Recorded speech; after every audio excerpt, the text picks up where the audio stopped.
एकछिन सोच्नुहोस् त, यस्तो वर्ल्ड, यस्तो संसार जहाँ मान्छेले सोचे र मान्छेको कल्पनाभन्दा अलिक भिन्नै प्रकारका फिनोमिनन प्रक्रियाहरू हुन्छन्, जहाँ हामीहरूले आफ्नो रियल लाइफमा जो कुनै कुराहरू देख्छौँ, हामीहरूले जुन सोच्छौँ, जुन हामीहरूले ह्युमन लाइफ बाँचिरहेका छौँ यो वर्ल्ड अहिले जस्तो छ, यहाँ घटेका घटनाहरूभन्दा विपरीत प्रक्रियाहरू हुन्छन् भने त्यो वर्ल्ड हो हाम्रो क्वान्टम वर्ल्ड र हामीले त्यसलाई क्वान्टम फिजिक्सको थ्रुबाट अलि बुझ्ने प्रयास गरेका छौँ।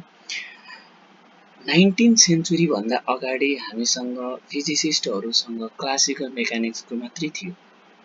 क्लासिकल मेकानिक्सको पनि यति धेरै डेभलपमेन्ट भइसकेको थियो 19th सेन्चुरीको अन्तिमतिर आइसक्दा साइन्टिस्टहरूले के मान्थे त भन्दाखेरिमा यो वर्ल्डमा भएका प्रत्येक, यो नेचरमा भएका प्रत्येक फिनोमिननहरूलाई डिस्क्राइब गर्न सकिन्छ by the help of the general theory of the matter and the radiation. तर साइन्टिस्टहरू कुनै यस्ता प्रक्रियाहरू पनि थिए जसलाई चाहिँ एक्सप्लेन, त्यो क्लासिकल फिजिक्सले एक्सप्लेन गर्न सकिरहेको थिएन। त्यहाँ चाहिँ एउटा ग्याप चाहिँ सो भइरहेको थियो जुनलाई चाहिँ क्लासिकल फिजिक्सले चाहिँ इलाबोरेट गर्न सकिरहेको थिएन। त्यस्ता धेरै फिनोमिननहरू थिए 19th सेन्चुरीको अन्तिमतिर आइसक्दा त्यस्ता धेरै फिनोमिननहरू फेला परिसकेका थिए, जस्तै चाहिँ हाम्रो माइक्रोस्कोपिक फिनोमिननहरू, अनि ब्ल्याक बडी रेडिएसनहरू, यिनीहरू, अनि फोटो इलेक्ट्रिक इफेक्टहरू, अनि एटोमिक किन स्टेबल हुन्छन् यसको बारेमा, अनि एटोमिक स्पेक्ट्रोस्कोपीहरू र त्यस्ता स्पेक्ट्रमहरूलाई पनि हाम्रो क्लासिकल फिजिक्सले मजाले एक्सप्लेन गर्न सकिरहेको थिएन। र साइन्टिस्टलाई एउटा कुरा चाहिँ मनमा फिल भइरहेको थियो कि यो कुराहरूलाई चाहिँ क्लासिकल फिजिक्सले एक्सप्लेन गर्न सकिरहेको छैन, किन गरिरहेको छैन भन्ने बारेमा सोचिरहेका थिए। र त्यति नै खेर 19th सेन्चुरीको सुरुवाततिरै नै एउटा महान वैज्ञानिक आए जसको नाम थियो म्याक्स प्ल्याङ्क। म्याक्स प्ल्याङ्कले चाहिँ ब्ल्याक बडी रेडिएसनमा काम गर्दै थिए र ब्ल्याक बडी रेडिएसनमा काम गर्दै गर्दा चाहिँ उहाँले एउटा कुरा के फेला पारे भने हाम्रो जुन रेडिएसनहरू छ यो चाहिँ कन्टिन्युअस नभएर एउटा चाहिँ डिस्क्रिट हुन्छ भन्ने बारेमा सानो कुरा चाहिँ भने। यो सानो कुराले नै पछि गएर हाम्रो एउटा ठुलो साइन्सको ब्रान्च नै फेला परेको छ र त्यही भएर म्याक्स प्ल्याङ्कलाई चाहिँ father of the quantum physics पनि भन्ने गरिन्छ र उहाँहरूले नै हाम्रो यो क्वान्टम फिजिक्सको सुरुवात गरेको मानिन्छ। अब यो क्वान्टम फिजिक्स अहिले यति धेरै डेभलप भइसक्यो, अहिले धेरै मान्छेहरूले यसैमा पिएचडी गर्दैछन्, मास्टर्स गर्दैछन्, मास्टर्स मात्र होइन धेरै हाम्रा रिसर्चहरू पनि यसमा कन्डक्ट हुँदैछन् र यसले गर्दा चाहिँ अहिले हाम्रा धेरै थिङ्सहरूलाई इजियर बनाएको छ, जस्तो चाहिँ हाम्रो इलेक्ट्रोनिक्स र सामानहरूको साइज घट्दैछ होइन, अनि त्यसै गरी चाहिँ हाम्रो एआईहरूमा पनि क्वान्टम चिप्सहरूको युज हुँदैछ र क्वान्टाहरू, यस्ता क्युबिटहरूको युज हुँदैछ कम्प्युटरहरूतिर। अनि धेरै कुराहरू यस्ता छन् जसले चाहिँ अहिलेको लाइफलाई इजियर बनाएको छ, मेडिकल फिल्डतिर होस्, चाहे त्यो चाहिँ हाम्रो इनर्जीको फिल्डतिर होस्, इनर्जीको फिल्डतिर पनि यो, अनि त्यसै गरी चाहिँ हाम्रो चाहिँ इलेक्ट्रोनिक्सहरूतिर भयो, डिभाइसेसहरूतिर भयो, यी सबै चिजहरूतिर चाहिँ क्वान्टम फिजिक्सको चाहिँ अहिले धेरै युज भइरहेको छ। अब यो क्वान्टम फिजिक्स भन्दै गर्दा अलिक गाह्रो पनि छ होइन, सब्जेक्ट चाहिँ अलिक गाह्रो सब्जेक्ट नै हो। किन भन्दाखेरि यसमा चाहिँ हामीहरूले जुन थिङ्किङ गर्छौँ, हामीले जुन सोच्छौँ, जुन एक्सपेक्ट गर्छौँ, त्यो एक्सपेक्ट गरे अनुसारको कुराहरू भइदिन्न। त्यहाँ चाहिँ हामीले कुनै एउटा आफ्नो एक्सपिरियन्स, ह्युमन लाइफको एक्सपिरियन्स अनुसार कुनै कुरा थिङ्क गर्छौँ र त्यो बाहेकको कुरा चाहिँ भइदिन्छ। जस्तो चाहिँ फर इक्जाम्पल, मैले सानो एउटा इक्जाम्पल दिएँ, एउटा सानो इक्जाम्पल के भन्दाखेरिमा जस्तो हामीले कुनै एउटा बललाई चाहिँ वालमा भित्तामा ठोकायौँ भने त्यो बल चाहिँ त्यो भित्तामा ठोकिसकेपछि ब्याक भएर आउँछ, रिटर्न भएर आउँछ होइन। यदि त्योसँग सफिसियन्ट इनर्जी छैन, त्यो भित्तालाई फोड्ने इनर्जी छैन भने चाहिँ त्यो ब्याक भएर नै आउँछ। तर हाम्रो क्वान्टम वर्ल्डमा चाहिँ के हुन्छ भने जब हामीले कुनै एउटा पार्टिकललाई चाहिँ वालमा ठोकाउँछौँ भने त्यो वालमा ठोकिसकेपछि त्योसँग सफिसियन्ट इनर्जी छैन, त्यो वाल भित्ता फोर्ने सफिसियन्ट इनर्जी छैन, तैपनि त्यो चाहिँ भित्तालाई चाहिँ पार गर्न सक्छ। त्यसलाई क्वान्टम टनेलिङहरू भन्छन्, जुन हाम्रो रियल लाइफमा चाहिँ त्यो एक्सपिरियन्स गर्ने, हामीले एक्सपेक्ट गरे अनुसारको होइन नि त, त्यो चाहिँ अनएक्सपेक्टेड रिजल्टहरू हो। अनि त्यसै गरी चाहिँ जस्तो हामीले लाइफ, हाम्रो ह्युमन लाइफमा चाहिँ एउटा बललाई चाहिँ पार्टिकलको थ्रु हामीले देखेका छौँ, पार्टिकलको त्यसको नेचर देखेका छौँ त्यो बलको। तर क्वान्टम वर्ल्डमा चाहिँ त्यही बलले पनि वेभ नेचर देखाउँछ भन्छ। अनि पार्टिकल नेचर त छँदैछ, वेभ नेचरहरू पनि देखाउँछ भन्छ। यस्तो अनएक्सपेक्टेड कुराहरूको कारणले गर्दा नि यसले अलिकति कम्प्लेक्स बनाएको हो जस्तो चाहिँ मलाई लाग्छ। बाँकी हाम्रो म्याथमेटिकल थिङ्सहरू पनि छन्, धेरै म्याथमेटिक्सहरू पनि इन्भल्भ भएर पनि होला।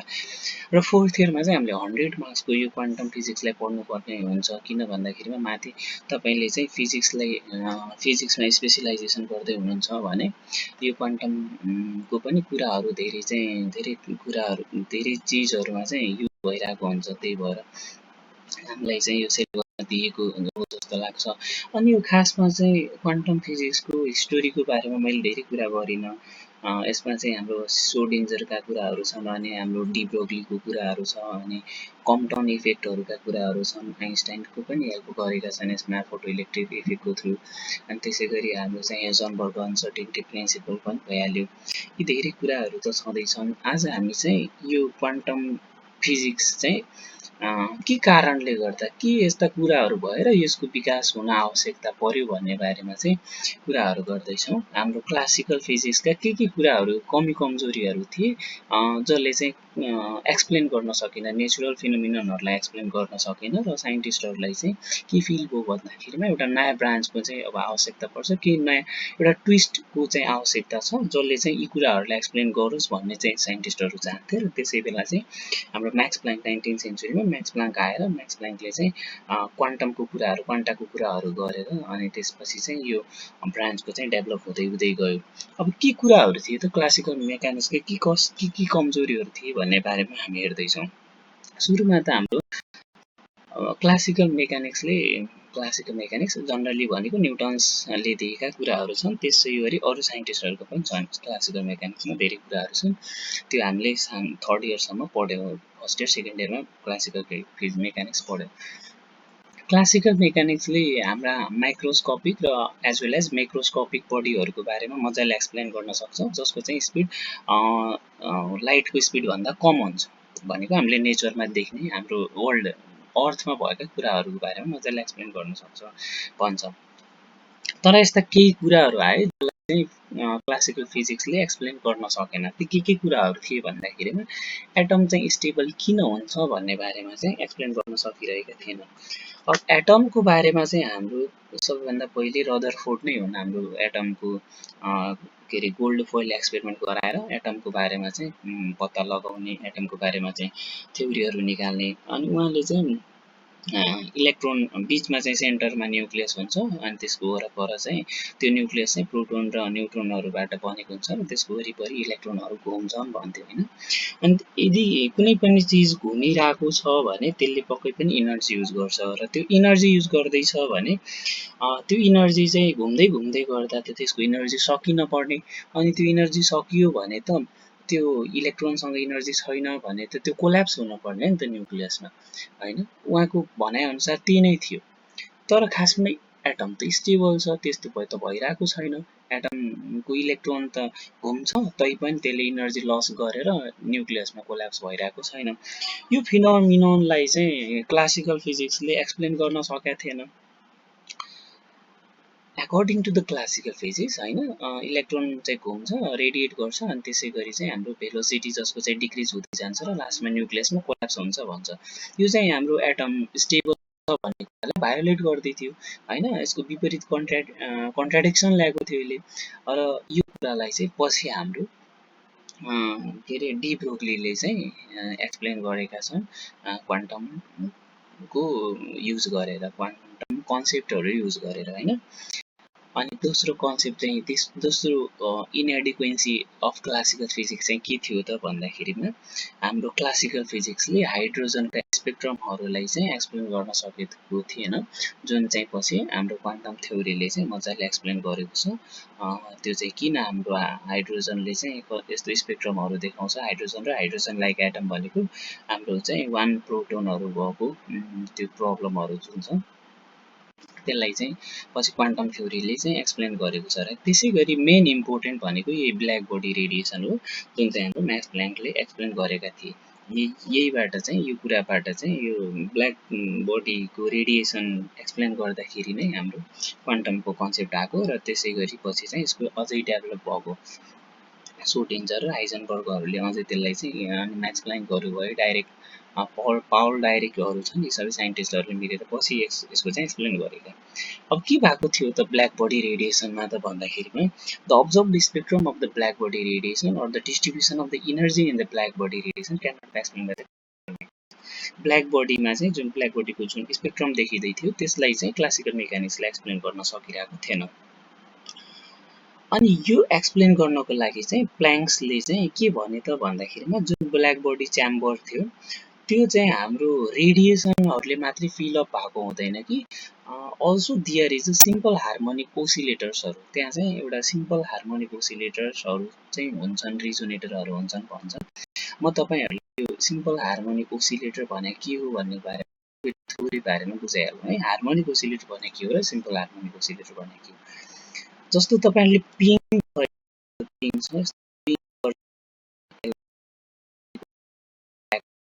चाहिँ मोसन हुन्छ भने त्यो हाम्रो र यसको सानो हामीले टुक दियौँ भने यहाँदेखि यहाँसम्म दियौँ भने चाहिँ हामीले कस्तो मान्न पर्छ भने यो यस्तो कर्ड देखिन्छ, मैले गर्दाखेरि पिङ खेल्दाखेरिमा कर्ड जस्तो देखिन्छ। तर हामीले यसको सानो पार्ट लिने हो भने यो चाहिँ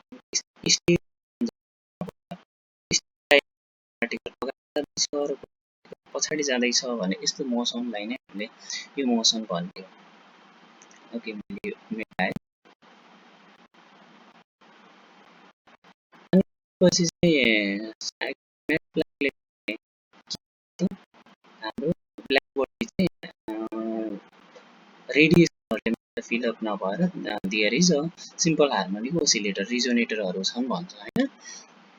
यो कुरा भइहाल्यो। अनि त्यसपछि चाहिँ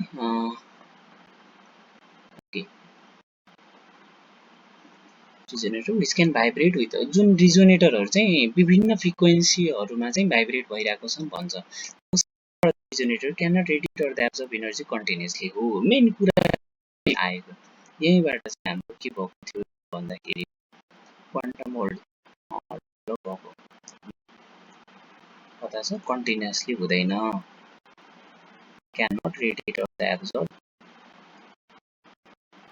कन्टिन्युसली एज क्लासिकल मेकानिक्सले के भन्थ्यो त रेडिएसनहरू कन्टिन्युसली चाहिँ रेडिएटर एब्जर्बहरू हुन्छन् चाहिँ कन्टिन्युसली एकपछि अर्को चाहिँ यस्तो लाइनमा चाहिँ भनेको भन्दाखेरिमा एउटा रेडिएसन छ है, यसको चाहिँ एउटा पार्टिकल छ, कुनै पार्टिकल छ जसले चाहिँ रेडिएसन निकाल्दैछ भने यो एउटा पार्टिकल भने रेडिएसन चाहिँ हाम्रो चाहिँ कस्तो हुनुपर्छ भन्थ्यो त क्लासिकल जहाँ चाहिँ कुनै पनि ग्याप छैन यस्तो चाहिँ हुनुपर्छ भनेर क्लासिकल मेकानिक्सले भन्थ्यो। तर यस्तो हुँदैन रहेछ रियल लाइफमा चाहिँ, यस्तो नभएर कस्तो हुँदो रहेछ त भन्दाखेरिमा यसबाट निस्किने रेडिएसनहरू चाहिँ यस्तो कुराहरू जस्तो यस्तो प्याकेटको फर्ममा चाहिँ क्वान्टाको फर्ममा चाहिँ निस्किन्छ, बट एकदम फास्ट हुन्छ, बिचमा चाहिँ ग्याप हुन्छ भन्छ है। यही नै हो यसमा कन्सेप्ट भनेको हाम्रो। यो कुराले गर्दा चाहिँ यो रेडिएसन कन्टिन्युस नभएर डिस्ट्रिक्ट हुन्छ भन्ने कुराले नै डेभलप भएको। ओके, अगाडि बढ्दा है। Oscillator of the frequency mu, mu भनेको फ्रिक्वेन्सीको साइन हो। can only radiate or the absorb energy in the unit or the quanta of the magnitude h mu। त्यो कुनै पार्टिकलबाट निस्कने रेडिएसनहरू चाहिँ h mu को प्याकेटको फर्ममा चाहिँ हाम्रो के हुन्छन् त निस्किन्छन् भन्छ। h भनेको प्ल्याङ्क्स कन्स्ट्यान्ट जुन चाहिँ हाम्रो प्ल्याङ्क भन्ने म्याक्स प्ल्याङ्कले नै डेभलप गरेका हुन्, जसको भ्यालु अब फिजिक्स पढ्ने विद्यार्थीले अभियसली मैले भन्न पर्दैन होला है। Thus, exchange of the energy between the radiation and the matter cannot take place continuously हो, त्यो चाहिँ स्ट्रेट लाइन कन्टिन्युसली नभएर but are the quantized which can be expressed as E is equals to n h mu। त्यो निस्केको जुन quanta हुन्छ फोटोनहरू भयो त्यसबाट निस्केको रेडिएसनहरू हुन्छ, त्यो रेडिएसनको एउटा प्याकेटको इनर्जी चाहिँ कति हुन्छ E is equals to n h mu, जहाँ n भनेको भेरिएबल हो जसको चाहिँ भ्यालु यहाँसम्म जान्छ, त्योभन्दा अगाडि जान्छ। The experimentally observe the radiation spectrum of the black body is as one in the figure भन्छ। यो फिगरमा चाहिँ हाम्रो के देखाइएको छ त ब्ल्याक बडीको स्पेक्ट्रम देखाएको छ जहाँ चाहिँ हामीले यो ग्राफलाई स्टडी गर्ने हो भने यहाँबाट एउटा चाहिँ यो ल्याम्डा भनेको वेभलेन्थ भयो त्यो भनेको रेडिएसनको वेभलेन्थ रेडिएसनको वेभलेन्थ चाहिँ बढाउँदाखेरिमा इनर्जी चाहिँ के भइरहेको छ भन्ने बारेमा हो यो ग्राफ चाहिँ जब चाहिँ सुरुको वेभलेन्थ एकदमै कम थियो इनर्जी चाहिँ बढ्दै बढ्दै बढ्दै गएर एउटा ठाउँमा म्याक्सिमम भएको छ र म्याक्सिमम भएपछि फेरि घट्दै घट्दै गएको छ होइन यो इनर्जी चाहिँ माथि माथि जानु भनेको बढ्नु हो होइन यो सुरुमा बढ्दै बढ्दै गयो अनि त्यसपछि घट्दै घट्दै आयो यहाँबाट यो माथि यहाँ पुगिसकेपछि फेरि यहाँसम्म पुग्यो नि त तलसम्म पुग्यो र एउटा अर्को फिनोमिनन पनि के छ भन्दाखेरिमा जब हामीले चाहिँ त्यो वेभलेन्थलाई चेन्ज गराउँदै लग्छौँ यो एउटा वेभलेन्थ भयो यो नेक्स्ट वेभलेन्थको ग्राफ भयो प्लट गर्दाखेरिमा यो पनि सुरुमा बढ्दै बढ्दै जाँदैछ यो घट्दैछ होइन यो पनि बढ्दैछ सबै ग्राफहरू त्यस्तै नै छ तर एउटा गजबको फिनोमिनन के छ भन्दाखेरिमा यसको पिक चाहिँ यहाँ आएको थियो यसको पिक चाहिँ यहाँ आयो यसको पिक यहाँ आयो यसको पिक यहाँ आयो भनेको मतलब सुरुमा इनर्जी एउटा यो रेडिएसन जब घट्दै थियो वेभलेन्थ है रेडिएसन भन्दैछु सरी वेभलेन्थ चाहिँ कम थियो त्यतिखेर इनर्जी एकदमै के थियो त पिक थियो यहाँ धेरै माथि थियो जब हामीले वेभलेन्थ बढायौँ यो भनेको त वेभलेन्थ त अलिकति माथि पुग्यो बढ्दाखेरिमा इनर्जी यहाँ थियो यहाँबाट घटेर यहाँसम्म आइपुग्यो होइन इनर्जी के हुँदैछ त वेभलेन्थ बढाउँदै लाग्दाखेरिमा इनर्जी चाहिँ घट्दैछ भन्दैछ होइन यसको बारेमा हामी फेरि तलपट्टि एक्सप्लेन गर्ने नै छौँ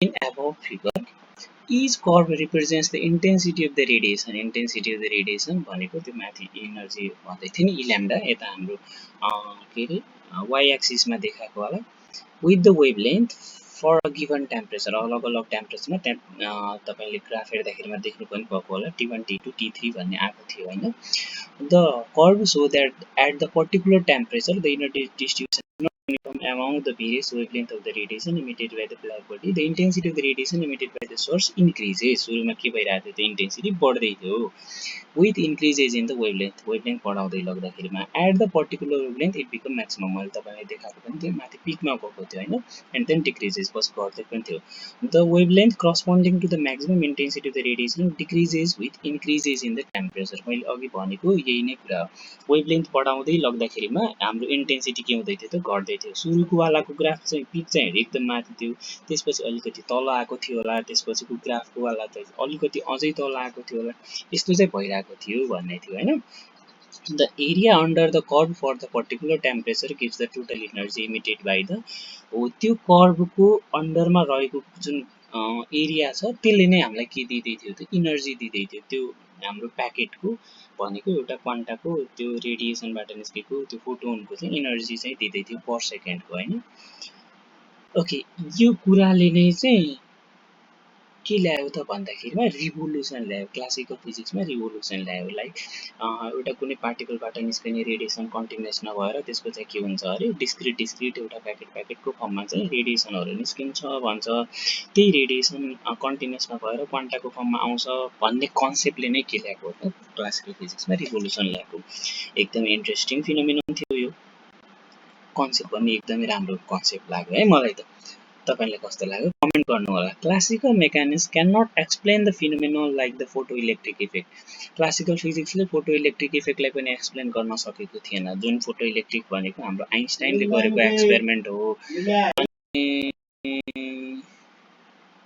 यो एक्सपेरिमेन्ट त्यसपछि चाहिँ एक्सपेरिमेन्ट थियो एन्ड कम्पटन इफेक्टलाई पनि एक्सप्लेन गर्न सकेको थिएन this phenomenon are the explain from the concept of the photon अब यो जुन हाम्रो फोटो इलेक्ट्रिक इफेक्ट र कम्पटाउन इफेक्ट छ यो चाहिँ पछि कसले एक्सप्लेन गरे त फोटोनको कन्सेप्टबाट युज पछि चाहिँ एक्सप्लेन भयो भनेको अब हजुरलाई भनौँ है यो फोटो इलेक्ट्रिक इफेक्ट कहाँ थियो त भन्दाखेरिमा हाम्रो प्लस 2 मा पढ्दाखेरिमा प्लस 2 को मोडर्न फिजिक्समा चाहिँ यो फोटो इलेक्ट्रिक इफेक्टको बारेमा दिएको थियो अब त्यसमा के भनेको थियो त भन्दाखेरि मेटल यसरी ठोक्काउने यस्तो मेटलको प्लेट ठोक्काउने हो भने यसबाट चाहिँ हाम्रो इलेक्ट्रोनहरू निस्किन्छन् भन्ने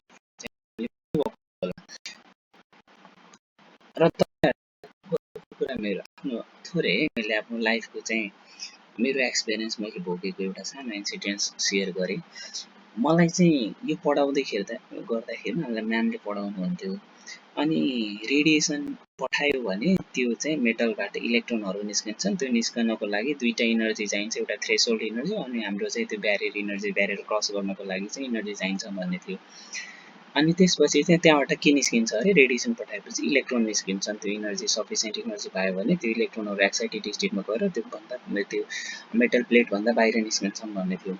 अनि त्यहाँबाट इलेक्ट्रोनहरू निस्के नि त। अनि मेरो मनमा चाहिँ के लागेको थियो भन्दाखेरिमा त्यो इलेक्ट्रोनहरू निस्किँदैछन् त्यो प्लेटबाट भने इलेक्ट्रोनहरूको त केही न केही त मास त हुन्छ, एकदम नेग्लिजिबल भए पनि मास त हुन्छ नि त। त्योबाट इलेक्ट्रोनहरू निस्किँदैछन् भनेको हाम्रो घाममा त टिनहरू हुन्छ नि, जस्ता पाताहरू, तिनीहरूमा घामबाट त रेडिएसन आइरहेको छ। त्यो रेडिएसनको कारणले गर्दा त्यहाँबाट इलेक्ट्रोनहरू त पक्कै निस्किन्छन् होला। त्यो इलेक्ट्रोनहरू निस्किसकेपछि त्यो टिनको पाताको चाहिँ थिकनेस घट्दैन म्याम? मैले सोधेको है। अनि म्यामले गजबको उत्तर दिनुभएको थियो। त्यसबाट चाहिँ मेरो एउटा एकदम जुन मेरो आफ्नो माइन्डमा बसेको जुन थिङ्किङ थियो, एउटा मिसकन्सेप्सन भनौँ न, त्यो चाहिँ क्लियर भएको थियो। के भएको थियो भन्दाखेरि मलाई चाहिँ के लागेको थियो, इलेक्ट्रोन निस्क्यो भने त्यो जस्ता पाताको थिकनेस घट्छ भन्ने बारेमा मैले सोच्नु भनेको इलेक्ट्रोनहरूको चाहिँ अलि मेरो माइन्डमा चाहिँ इलेक्ट्रोनहरू अलि ठुलो छन् भन्ने जस्तो चाहिँ लागेको रहेछ होइन। त्यसको चाहिँ केही न केही मास हुन्छ, धेरै इलेक्ट्रोनहरू निस्क्यो भने केही न केही त घट्छ जस्तो लागेको थियो। मैले गजबको कुरा के भन्नुभयो भने यो वर्ल्डभरि जति पनि इलेक्ट्रोनहरू छन्, यो संसारभरि जति पनि इलेक्ट्रोनहरू छन्, तिनीहरू सबैलाई कम्बाइन गरेर एउटा ठाउँमा राख्ने हो भने त्यो चाहिँ एउटा चम्मच हुन्छ नि, चम्मचमा अथवा हाम्रो अलिकति ठुलो चम्मचमा चाहिँ अटाउँछन् भन्नुभएको थियो कि। लाइक त्यति सानाहरू चाहिँ इलेक्ट्रोनहरू हुन्छन्। हाम्रो कन्सेप्सनमा चाहिँ अलिकति ठुलै कुराहरू आउँछ। किन भन्दाखेरि हामीलाई यस्तो पढाएको छ नि त, पढाएको छ भने यो हाम्रो एटम जहाँ प्रोटोन न्युट्रोनहरू हुन्छन् र यसको पर चाहिँ इलेक्ट्रोन बनाउँदाखेरि पनि यस्तो गोलो बनाएर यसमा ई माइनस लेख्छौँ।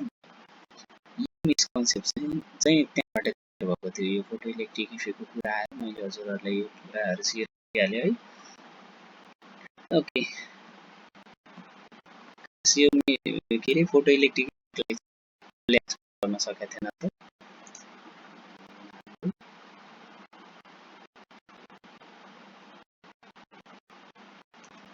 क्वान्टम क्लासिकल फिजिक्सले एक्सप्लेन गर्न सकेको थिएन। पछि चाहिँ क्वान्टमको कन्सेप्टहरू ल्याएर जुन हाम्रो कन्टिन्यू डिस्क्रिट यो कन्सेप्ट चाहिँ क्लियर पार्नुभयो है। अनि त्यसपछि चाहिँ क्लासिकल फिजिक्सले एक्सप्लेन गर्नु जहाँ चाहिँ क्वान्टमको युज भएको अर्को कुरा भनेको variation of specific capacity of the solid भन्ने छ। सोलिडमा चाहिँ स्पेसिफिक क्यापासिटी चाहिँ फरक हुँदै जान्छ, भेरिएसन हुन्छ, त्यसमा चाहिँ फरकपना आउँछ भन्ने बारेमा छ होइन। Classical mechanics can not explain the observe variation of the specific of the solid with the temperature बढ्दै जाँदाखेरिमा हाम्रो चाहिँ सोलिडमा चाहिँ किन स्पेसिफिक क्यापासिटी चाहिँ बढ्दै भेरिएसन आउँछ त्यसमा भन्ने बारेमा क्लासिकल मेकानिक्सले एक्सप्लेन गर्न सकेको थिएन। पछि चाहिँ क्वान्टम मेकानिक्स ले चाहिँ के भन्यो त, एटम र मोलिक्युलहरू चाहिँ भाइब्रेट गर्छ, भाइब्रेसन चाहिँ कपल हार्मोनिक ओसिलेटर हुन्छ भन्छ। त्यो कपल हार्मोनिक ओसिलेसनको कारणले गर्दा त्यो हाम्रो सोलिडमा चाहिँ एक प्रकारको वेभ प्रोड्युस हुन्छ, जसलाई हामीले इलास्टिक वेभ अथवा पछि फोनोन पनि भन्छौँ होइन। हामीले इलास्टिक वेभलाई फोनोन भन्छौँ। यो फोनोनहरूको जुन हाम्रो इलास्टिक वेभहरूको इनर्जी छ, यो चाहिँ ल्याटिस भाइब्रेसनहरूको जुन इनर्जी छ इलास्टिक वेभको, त्यो चाहिँ क्वान्टाइज हुन्छ, नट अ कन्टिन्युअस। यो चाहिँ प्याकेटको रूपमा जान्छ, नट अ कन्टिन्युअस भन्ने छ होइन। यो चाहिँ एक्सप्लेन गरेँ। With the rises in the temperature, जब टेम्परेचर बढ्दै जान्छ त्यो लाइटाइस भाइब्रेसनहरू पनि बढ्छ र त्यो लाइटाइस भाइब्रेसन बढ्नु भनेको फोनोनको इनर्जी चाहिँ इन्क्रिज हुनु र त्यही फोनोनको इन्क्रिज बढेको कारणले गर्दा चाहिँ सोलिडहरूको चाहिँ स्पेसिफिक क्यापासिटीमा चाहिँ भेरिएसन आएको, त्यो बढ्दै गएको भन्ने चाहिँ पछि हाम्रो क्वान्टम मेकानिक्सले यसलाई यसरी एक्सप्लेन गरेको छ। Light is contribution to the capacity of चाहिँ zero as the temperature zero. Temperature एकदम जिरो छ भने कुनै पनि सोलिडको हिट क्यापासिटी के हुन्छ अरे, जिरो हुन्छ भन्ने बारेमा छ। यो चाहिँ पछि के को कारणले गर्दा एक्सप्लेन गर्यो त, जो क्वान्टाइज होइन, जो इलास्टिक वेभको इनर्जी छ त्यो चाहिँ क्वान्टाइज हुन्छ भनेर चाहिँ गरेको छ। अनि अर्को चाहिँ इलेक्ट्रिकल कन्डक्टिभिटीको बारेमा पनि जुन हामीले करेन्ट पठाउने छ, कन्डक्सन गर्ने मेटलहरूको कन्डक्सन गर्ने प्रोपर्टी छ, यसमा पनि भेरिएसन आउँथ्यो र त्यसलाई पनि क्लासिकल फिजिक्सले चाहिँ के गर्न सकेको थिएन त, एक्सप्लेन गर्न सकेको थिएन। अनि पछि चाहिँ क्वान्टमको कन्सेप्टहरू लगाएर चाहिँ क्वान्टाइजेसनको कन्सेप्टहरू लगाएर यो यी फिनोमेननहरूलाई एक्सप्लेन गरेको छ। यसरी विभिन्न फिनोमेननहरू भए जसमा चाहिँ कमी कमजोरीहरू देखिएको थियो, जुनलाई चाहिँ क्लासिकल फिजिक्सले एक्सप्लेन गर्न सकेको थिएन। ती कुराहरूलाई पछि इनर्जीहरूको होस् अथवा रेडिएसनहरूको होस्, क्वान्टाइजेसनको कन्सेप्ट लगाएर हामीले चाहिँ एक्सप्लेन गरेको कारणले गर्दा यसलाई चाहिँ यसरी डेभलप भएको भन्ने हो। अथवा यसलाई यसरी बुझौँ कि यी कन्सेप्टहरूलाई क्लासिकल फिजिक्सले एक्सप्लेन गर्न सकेको थिएन र यिनै हाम्रो क्लासिकल फिजिक्सले एक्सप्लेन गर्न नसकेका कारणले गर्दा एउटा नयाँ ब्रान्चको चाहिँ बढ्नु भएको, डेभलप भएको हो भन्ने छ। This inadequacy of the classical mechanics lead to the development of the new mechanics which is known as quantum mechanics. जसलाई चाहिँ हामीले के भन्छौँ, क्वान्टम मेकानिक्स भन्छौँ। ओके, अब चाहिँ हाम्रो के छ त, Louis de Broglie concept of the matter wave भन्ने छ। यो पनि इक्जाममा चाहिँ कहिलेकाहीँ चाहिँ सोधेको छ है।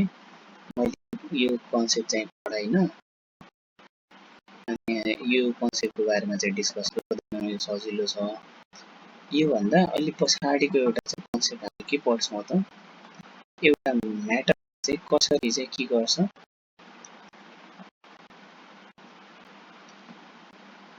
एउटा म्याटरले चाहिँ वेभ नेचर पनि देखाउँछ भन्ने बारेमा छ। त्यसको बारेमा खोज्दै हो, त्यसको बारेमा चाहिँ बरु अलिकति हामी डिस्कस गर्छौँ है। र जुन मैले अहिले हामीहरूले डिस्कस गऱ्यौँ, कहिलेकाहीँ चाहिँ लङ क्वेसनहरूमा सोध्छ, अथवा यदि लङ क्वेसनमा सोधेन भने चाहिँ त्यो ब्ल्याक बडी रेडिएसनहरूको जुन कन्सेप्ट छ त्यसको सर्ट क्वेसनहरूमा पनि सोध्छ।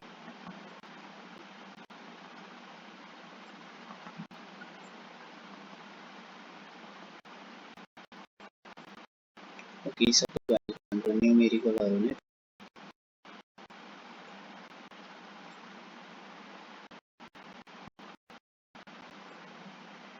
यसलाई रिड्युस गरौँ है।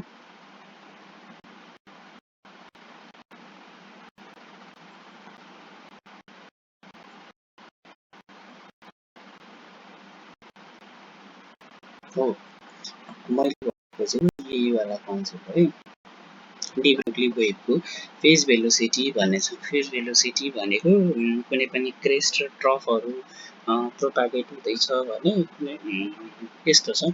यो फेज भेलोसिटीको डेफिनेसन चाहिँ तपाईँले हेर्नु होला, खासमा यसमा एउटा कन्सेप्ट मात्रै के छ भने अलिकति बुझ्नुपर्ने फर्मुला चाहिँ भिपी इक्वल्स टु के हुन्छ त हाम्रो, v p equals to omega by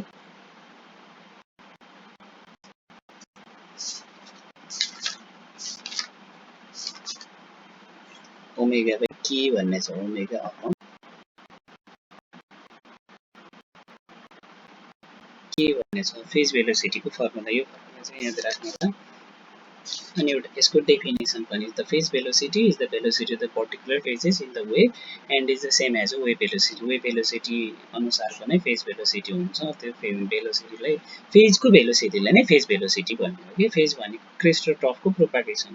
the velocity with which the defined phases of the wave such as its crest and the trough is propagated in the medium is called the phase velocity भन्छ। र हामीले यसमा phase भेलोसिटीको बारेमा धेरै discuss गर्दैनौँ, तर चाहिँ तपाईँले पढ्नु होला फेज भेलोसिटी र अर्को चाहिँ हाम्रो वेभ भेलोसिटी भन्ने छ, यिनीहरूको रिलेसनहरू। अनि त्यसपछि चाहिँ फेज भेलोसिटी र वेभ भेलोसिटी बराबर हुन्छ, इक्वल हुन्छ भनेर बारेमा पनि इक्जाममा आएको छ। र रिसेन्टली दिएको इक्जाममा पनि यो क्वेसन चाहिँ सोधेको छ। रिसेन्टली पर्तिरको इक्जाम भयो, त्यसमा पनि फेज भेलोसिटी र वेभ भेलोसिटी बराबर हुन्छ भन्ने 3 मार्क्समा क्वेसन सोधेको छ। ओके, हामी चाहिँ यो यसको बारेमा डिस्कस गरिरहेको के अरे, हाम्रो एउटा पार्टिकलले पनि कसरी वेभ नेचर देखाउँछ र यसको वेभ नेचर चाहिँ हामीले किन अब्जर्भ गर्न सक्दैनौँ। लाइक हामीले पनि वेभ नेचर चाहिँ देखाउँछौँ, तर यो चाहिँ हामी आफैले किन अब्जर्भ गर्न सक्दैनौँ भन्ने बारेमा कन्सेप्ट छ है। डी ब्रोग्ली वेभलेन्थ त wave associated with the material particle कुनै पनि एउटा म्याटेरियल पार्टिकल छ भने त्यो म्याटेरियल पार्टिकलसँग भएको वेभ जुन हुन्छ जुन जुन वेभ देखाउँछ त्यसले म्याटेरियल पार्टिकलले जुन देखाउँछ भनेको फर इक्जाम्पल म आफ्नै इक्जाम्पल दिँदैछु है म छु मैले चाहिँ वेभ नेचर पनि देखाउँछु म पार्टिकल हो मलाई फिजिकल्ली मान्छेले देख्ने मान्छेले नाक आँखा मुख देखे पनि मेरो चाहिँ एउटा वेभ नेचर छ वेभ नेचर भनेको कस्तो हो त भन्दाखेरिमा यो भने यसमा चाहिँ हामीले ढुङ्गा हान्यौँ भने यसले तरङ्गहरू देख्छ होइन यस्तो चाहिँ मैले पनि देखाउँछु यस्तो वेभ नेचर हावामा चाहिँ त्यो देखिनु तर मान्छेले चाहिँ किन अब्जर्भ गर्न सक्दैनन् भन्ने कुरा आएको हो नि त यो कुरालाई चाहिँ एक्सप्लेन गर्न खोजिरहेको यससँग भएको वेभ लेन्थ चाहिँ कति हुन्छ ल्याम्डा इजकोस टु एच अपन एमबी हुन्छ यसको इनर्जी चाहिँ इजकोस टु एसमी हुन्छ अर्को रिलेटिभिस्टिक फर्मुला लगायो भने इजकोस टु एमसी स्क्वायर हुन्छ यसको भ्यालु राख्दै गर्दा ल्याम्डाको भ्यालु चाहिँ कति आयो त हाम्रो चाहिँ ओके यो आयो भिपी इजकोस टु अर्को भिपी इजकोस टु बी अपन ल्याम्डा छ यहाँबाट चाहिँ हामीले म्युको भ्यालु राखेर भिपी इजकोस to c upon c square upon v आयो भेलोसिटी अफ लाइट हो त्यसको पनि स्क्वायर भन्दैछ भने फेरि धेरै नम्बर आउला ठुलो भ्यालु आउँछ त्यसलाई भीले डिभाइड गर्नु भनेको एकदमै ठुलो नम्बर आयो नि त जुन चाहिँ अब्जर्भै गर्न सकिँदैन लाइटको भेलोसिटी भन्दा बढी भेलोसिटी त कुनै पनि पार्टिकलको हुँदैन यही कारणले गर्दा चाहिँ हामीले अब्जर्भ गर्न सक्दैनौँ भनेको हस् त आजको लागि यति नै यो भिडियो तपाईँलाई राम्रो लागेको छ भने सेयर कमेन्ट गर्न नबिर्सिनु होला थ्याङ्क यू